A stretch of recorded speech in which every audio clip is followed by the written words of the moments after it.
Hey everyone, it's Matt here with Nightrun Studio, and welcome back to the Ultimate Beginner's Guide to Unity.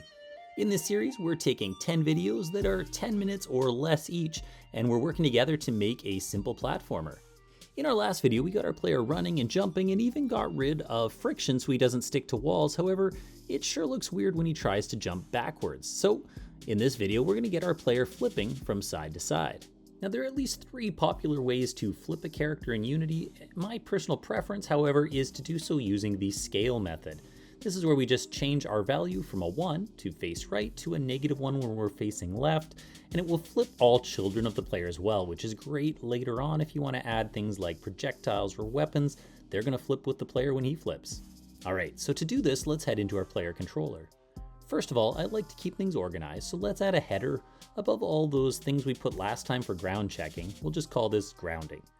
Now, down below, we're going to add one new variable, an integer called facing direction, and since my player begins by facing right, I'm going to set this to 1 by default. We can then come down below here, and as part of our movement, we're going to constantly check to see if our player is flipped the correct way. To do this, we're first of all going to look at our horizontal input.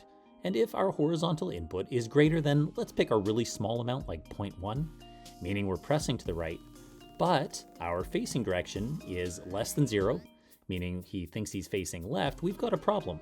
That means our button press doesn't match the direction he's facing and we need to flip the character. We'll create that method in just a minute, so don't worry about any errors it may give you. However, before we do that, there's one other possibility.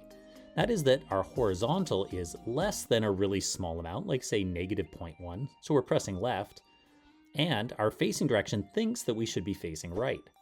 Now if either of these situations occur, we need to flip the player. So let's come down below and create that flip method.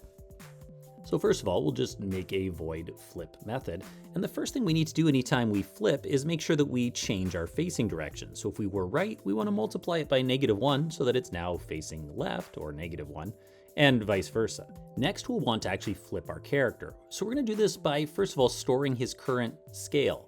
So we'll make a vector3 scale, which is just equal to his transform's local scale.